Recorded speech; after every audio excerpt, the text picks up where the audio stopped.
ये जुर्रत करेगा कि हमारा नतीजा रोकेगा या तब्दील करेगा, हम कसम उठाते हैं कि दड़न तख्ता करेंगे उसका। क्या तुम तैयार हो?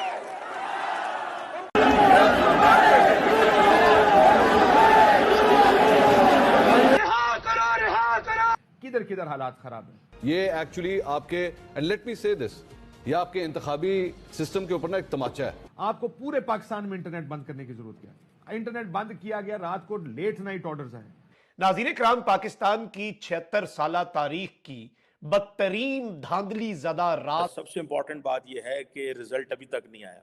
हर तरफ से जी जो है वो मोबाइल सर्विसेज बंद थी, उसके साथ मोबाइल इंटरनेट बंद था और कई जगह पर इंटरनेट को स्लो भी किया गया था। इसके बावजूद किसी ना किसी तरीके से जी लोग निकले। यानी जहां पर लैंडस्लाइड विक्ट्रीज थी उन्हें भी शिकस्त में बदला गया है। रात गए कुछ हंगामी मुलाकातें हुई हैं। लोग यही कह रहे हैं जनाब, मीडिया इसी तरह स्पेकुलेट कर रहा है, जनरल पब्लिक यही स्पेकुलेट कर रही है कि जनाब रात को कल क्या हुआ कि जैसे ही इंडिपेंडेंस कैंडिडेट की सीटें बढ़नी शुरू हो गई, उन्होंने रिजल्ट को रोक लिया। रोकने के बाद उसके बाद थोड़ी सी तब्दीली की। रात गए अडियाला में सिक्योरिटी के इंतहाई गैर मामूली हालात, यानी कि अडियाला जेल की जो सिक्योरिटी है वो सख्त किए जाने की इत्तलात थी। रात से रिजल्ट्स को रोका गया और यही कहा गया कि जी रिजल्ट्स नहीं आ रहे और 50% से कम रिजल्ट्स जो हैं वो सुबह तक लोगों को मिले।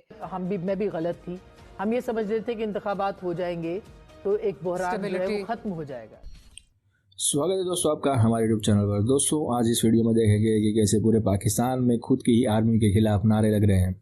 जी हाँ दोस्तों, पाकिस्तान की आवाम सड़कों पर आ चुकी है क्योंकि उनके हाल ही में जो चुनाव हुए थे उनमें धांधली का आरोप लगाया जा रहा है और ये आरोप किसी और के खिलाफ नहीं बल्कि खुद की देश की आर्मी के खिलाफ लगाया जा रहा है, क्योंकि अब फिलहाल इमरान खान को जेल में बंद कर दिया गया था और उनकी पार्टी ने ये चुनाव जीत लिया है, लेकिन वहाँ की आर्मी इमरान खान को सत्ता सौंपना नहीं चाहती और उनको झूठे आरोपों में लगाकर जेल में फंसा दिया है। इसी के खिलाफ पाकिस्तानी आवाम मोर्चे पर खड़ा हो गई है और पूरी तरह से अभी रोड पर आ गई है। अपनी आर्मी के खिलाफ पाकिस्तानी जनता मोर्चा लगाकर खड़ी हुई है। तो दोस्तों अगर वीडियो अच्छा लगे तो वीडियो को लाइक करना ना भूलें। सड़कों पर आ गई है। ये एक्चुअली आपके, एंड लेट मी से दिस, ये आपके इंतखाबी सिस्टम के ऊपर ना एक तमाचा है, इससे कम नहीं है। शर्म आती है इस फॉर्म को देखते हुए कि कोई जी शऊर आदमी, जो पढ़ा लिखा आदमी होगा ना, जब वो इस फॉर्म को देखेगा तो वो कहेगा मैं इस निज़ाम का हिस्सा हूं। आप इसलिए मुझे कहते हैं कि मैं जमहूरियत में आके वोट डालूं। आप सिर्फ एक 4 साल के बच्चे को जिसको थोड़ी सी मैथ्स आती होगी ना, वो भी कैलकुलेट करेगा तो वो कहेगा ये क्या है, क्या ये। मतलब मैं छोटी, ये बेसिकली ये वो हल्का है जहां पे मैं खुद पैदा हुआ हूं। NA 130 में मैं पैदा हुआ, मैंने अपना बचपन सारा वहां पे गुजारा। पाकिस्तान का सबसे बड़े प्रोटेस्ट जो हैं लाहौर में जो होते हैं वो इस हल्के में होते हैं, माल रोड के ऊपर। मुझे अफसोस इस बात का है कि जमात इस्लामी जो वहां पे बड़े बड़े जलसे करती रही, रैलियां निकालती रही, एहतजाज करती रही, वो इस हल्के के 6,08,000 अफराद में से किसी एक को कन्विंस नहीं कर सकी कि तुम मुझे वोट दो। मेरी बात हुई, मेरा एक मिनट मुझे बात पूरी करने दीजिएगा, मुझे एक मिनट बात पूरी करने दीजिएगा। दूसरी बात ये कि आपने जो उसके बाद ये जो मेहरबानो कुरैशी 16,500 वोट रिजेक्ट हो गए मुल्तान के अंदर। मतलब वहां के लोगों को इतनी सेंस नहीं है कि उन्होंने वोट किस तरह डालना है। 16,500 वोट। नाज़रीन इकराम, पाकिस्तान की 76 साल तारीख की बदतरीन धांधली ज़दा रात छट चुकी है और अब खद्दोखाल वाजे होना शुरू हो चुके हैं। नताइज के अंदर बड़े पैमाने पर बड़ी बड़ी तब्दीलियां, यानी जहां पर लैंडस्लाइड विक्ट्रीज थी उन्हें भी शिकस्त में बदला गया है। रात गए कुछ हंगामी मुलाकातें हुई हैं। नवाज शरीफ और मरियम नवाज की खबर आई है और रात गए जो खुफिया मुलाकातें हैं और अंदर खाते क्या चल रहा है उस हवाले से मैं एक्सक्लूसिव इनसाइड डिटेल्स जो है वो आपके सामने रखूंगा। और अब जितने मर्जी नताइज बदलें, फड्डा पड़ चुका है, गले पड़ चुका है मामला और इतनी आसानी से ये मामला इनके जान खुलासी इस मामले से नहीं होने वाली, ये मैं आपको लिख के दे रहा हूं। अभी तक के अगर नताइज की बात की जाए, वैसे तो जाहिरी बात है लैंडस्लाइड विक्ट्री है पाकिस्तान तहरीक इंसाफ की। पाकिस्तान तहरीक इंसाफ के रिजल्ट्स जो हैं 150 प्लस सीट्स जो हैं उन पर पाकिस्तान तहरीक इंसाफ जीत रही थी और पाकिस्तान तहरीक इंसाफ ने जीत जाना था।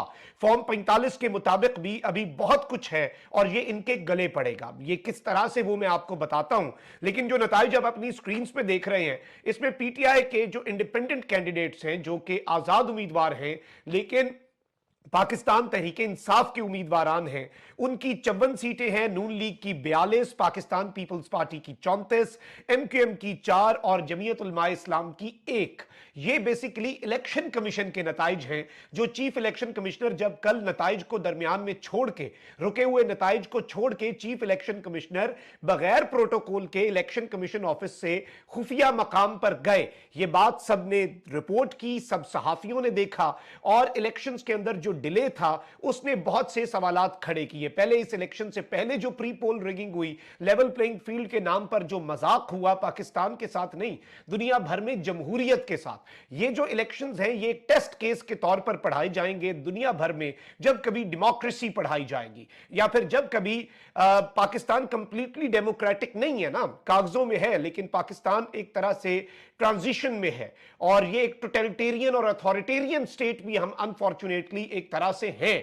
तो ये बेसिकली पढ़ाया जाएगा दुनिया के अंदर, इस पे थीसिस लिखे जाएंगे, इसे एक टेस्ट केस के तौर पे इस इलेक्शन को कि किस तरह से अब इस मुल्क के अंदर एक और ताकतवर हल्का है जिसने क्लेम किया है कि we are the establish. Imran Khan की पार्टी के बाद अब नवाज शरीफ साहब जो है वो जीतना शुरू हुए। कई जगह से नवाज शरीफ और उनके कई साथी, बड़े साथी जो हैं वो हार गए, मगर अब आहिस्ता आहिस्ता करके ये हो रहा है कि दोबारा से एक बार फिर नवाज शरीफ साहब जो हैं वो जीतते हुए दिखाई हमें दे रहे हैं।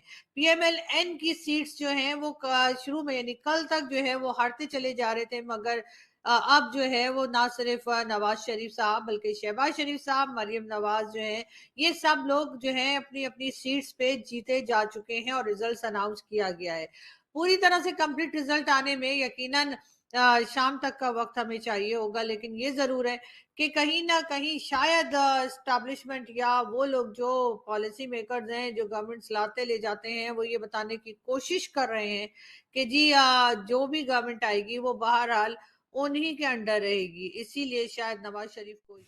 फिर से एक बार स्वागत दोस्तों आपका हमारे यूट्यूब चैनल पर। दोस्तों जैसा कि आपने इस वीडियो में देखा कि जब पाकिस्तानी मीडिया में यही बात छाई हुई है कि पूरे पाकिस्तान में आवाम सड़कों पर उतर आई है अपनी ही आर्मी के खिलाफ, और हो भी क्यों ना, क्योंकि इमरान खान की पार्टी को बहुमत होते हुए भी वहाँ की आर्मी नहीं चाहती कि वो सत्ता में आए, क्योंकि इमरान खान ने खुलेआम बोल दिया है कि वो अभी किसी भी तरह का आर्मी का बात में नहीं आएंगे और आर्मी की बात नहीं मानेंगे। वो खुद की तरह से पूरी तरह डेमोक्रेटिक तरह से ही वो अपनी सत्ता चलाएंगे और ये बात वहाँ की आर्मी को हजम नहीं हो पा रही है। लेकिन पाकिस्तानी आवाम की हित में यही बात है कि इमरान खान की पार्टी सत्ता में आए, क्योंकि जनता के हितों का फैसला करने के लिए वही पूरी तरह से चुनावी नतीजों को मानकर सत्ता में आई पार्टी ही उनकी जनता का कुछ भला कर सकती है। लेकिन वहाँ की आर्मी ये बात मानने के लिए तैयार नहीं है और किसी भी तरह इमरान खान की पार्टी को सत्ता में आने देना नहीं चाहती। दोस्तों अगर वीडियो अच्छा लगे तो वीडियो को लाइक कर दीजिए और चैनल को सब्सक्राइब कर दीजिए। जय हिंद, जय भारत।